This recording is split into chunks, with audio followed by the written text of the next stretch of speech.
Chapter 7. Witness to a Murder.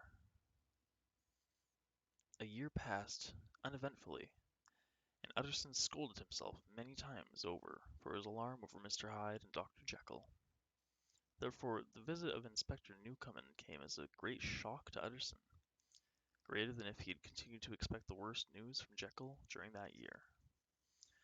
One morning, just as dawn was breaking, Utterson's manservant woke him, saying a detective from Scotland Yard was downstairs and wished to talk to him most urgently. The lawyer dressed hurriedly and rushed downstairs to see what the detective wanted. When Utterson entered the parlor, where his butler had asked the officers to wait, he was amazed to see an unknown young woman in a maid's uniform sitting on one of his antique chairs weeping. A policewoman stood behind her, while the man from Scotland Yard, Inspector Newcomen, was writing in a small notebook. The inspector apologized to Utterson for the intrusion and for the early hour. Then he drew the lawyer aside to explain the circumstances of their visit and the identity of the young woman. "A terrible crime was committed just a few hours ago," said the inspector. "That girl is a housemaid, and she is the sole witness to it. We believe you can help us, so I wish you to hear the details of the crime from her own lips. Of course, you will make allowances for her shock at what she has seen." Mr. Utterson nodded, and they turned back to the others. The girl wiped her eyes, which were large and blue. She seemed more frightened by her elegant surroundings than by the policeman at her side, for she crouched rather than sat in Mr. Utterson's expensive chair and did not touch its polished arms. "Now, Sarah," said the inspector briskly, "here is Mr. Utterson, waiting to hear your story. No more tears, if you please."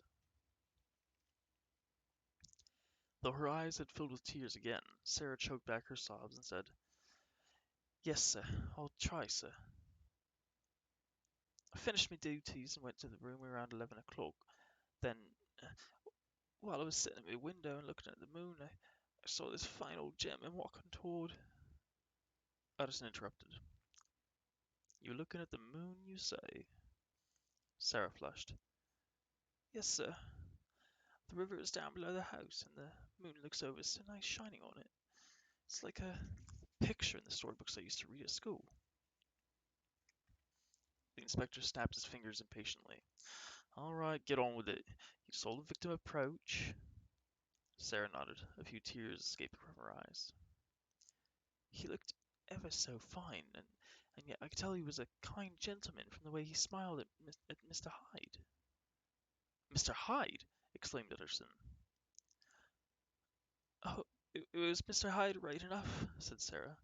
"I know him, for he sometimes calls at my master's house, and none of us servants likes him. So mean-looking and short-tempered he is. We'll try to avoid him." Now the inspector broke in, for the story was getting confused. He explained to the lawyer that two men had happened to meet across the road from where Sarah was watching at her window. The older man was apparently asking for directions, for he pointed in one direction after bowing politely. The second man was Hyde. The inspector ordered Sarah to resume her story. "Mr. Hyde didn't answer him, that I could tell. He waved his big cane about and seemed to want the old gentleman out of the way. He stamped his feet, almost like he was taken by a fit."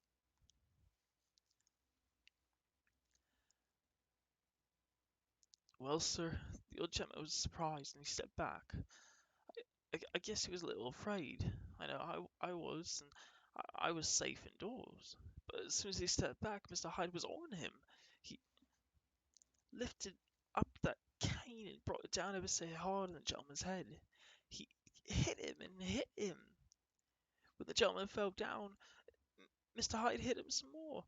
Then he just jumped right on him, up and down, just like them apes in the zoo do. That's when I left my senses." "She had fainted," explained the inspector. "By the time she came to and called the police, it was 2 o'clock this morning. Mr. Hyde was gone, of course, but his victim lay in the road dead, horribly mangled. We found the bottom half of the cane in the gutter where it had rolled. It had been broken, even though it was made from some very tough and heavy wood. No doubt the murderer carried the top half away with him." Mr. Edison felt his legs tremble, and he sat down quickly. Dreading the answer, he asked, "Who was the victim?" "We don't know yet," replied the inspector. "That's why we've come to you. The old man carried a purse and a gold watch, but no papers or cards of identity. But in his pocket was stamped and sealed letter addressed to you. We assume he was looking for a post box and asked Hyde the location of one." Mr. Edison regained control of himself and accompanied the group to the police station. There, the lawyer was led into a back room where the body of the victim lay, beneath a rough prison blanket. When the blanket was pulled back from the face, Mr. Edison gave a gasp. "This is Sir Danvers Carew. He was a member of Parliament as well as a client of mine." "Good God, sir!" exclaimed the inspector. "This killing will make a great deal of noise in the world.